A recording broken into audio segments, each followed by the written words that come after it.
Apa kabar kawan-kawan penikmat pertandingan catur? Kembali lagi dengan saya, pecatur pos ronda.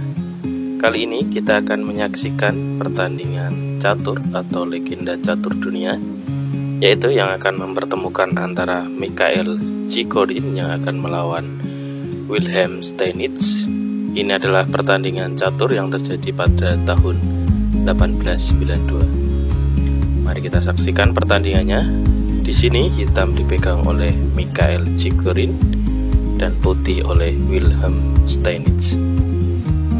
Putih maju dengan pion di E4, King's Pawn Opening, dibalas hitam dengan pion di E5, putih kuda di F3, dijawab dengan kuda di C6. Di sini terbentuklah King's Knight Opening dan dilanjutkan gajah ke B5 dan terjadi Ruy Lopez dan direspon hitam dengan kuda di F6. Di sini bertahan dengan Berlin Divine.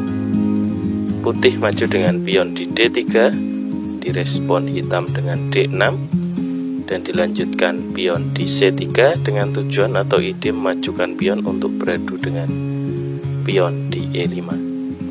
Maka dari itu hitam merespon dengan pion di G6 sekaligus persiapan untuk fianchetto gajah. Di sini putih menjawab dengan kuda di D2 sekaligus persiapan menempati titik penting.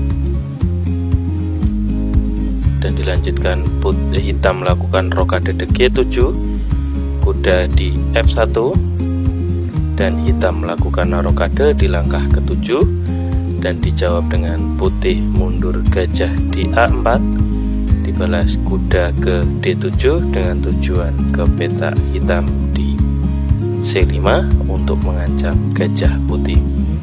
Maka dari itu di sini kuda maju di E3, hitam kuda di C5 mengancam gajah. Gajah kabur saja ke C2 dan dilanjutkan kuda ke E6. Dijawab pion maju di H4 untuk antisipasi kuda hitam. Dan dilanjutkan kuda hitam ke E7, pion maju di H5 dengan tujuan menyerang di sayap kanan putih.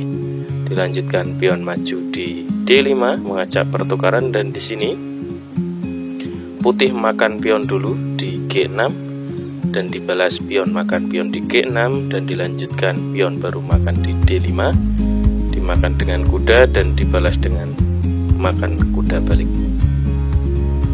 Di sini hitam merespon dengan kuda dimakan menteri di D5 dan selanjutnya gajah ke B3 dengan langkah yang cukup kuat sekali karena satu arah dengan raja di posisi B3. Maka dari itu di sini menteri geser ke C3 dan dijawab menteri ke E2. Dilanjutkan gajah ke D7 dan dijawab putih dengan gajah ke E3.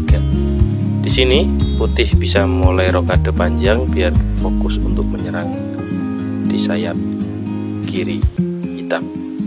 Maka dari itu dilanjutkan raja ke H8 dan dijawab putih dengan rokade panjang. Hitam menjawab dengan benteng ke E8 dan menteri ke F1. Pion maju di A5 dengan tujuan majukan pionnya untuk menyerang di sayap kiri putih.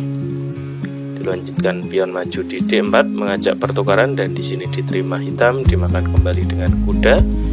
Aduan diterima dengan gajah dan langkah menarik yang dilakukan putih yaitu gajah dimakan dengan benteng. Dan di sini dimakan langsung kuda dan benteng makan di H7. Dan ini adalah pengorbanan pertama yang dilakukan putih setelah pengorbanan kualitas pertama dengan benteng. Dan di sini raja wajib makan di H7 dan sekak dengan menteri di H1. Setelah raja geser ke G7 baru disekak kembali di H6.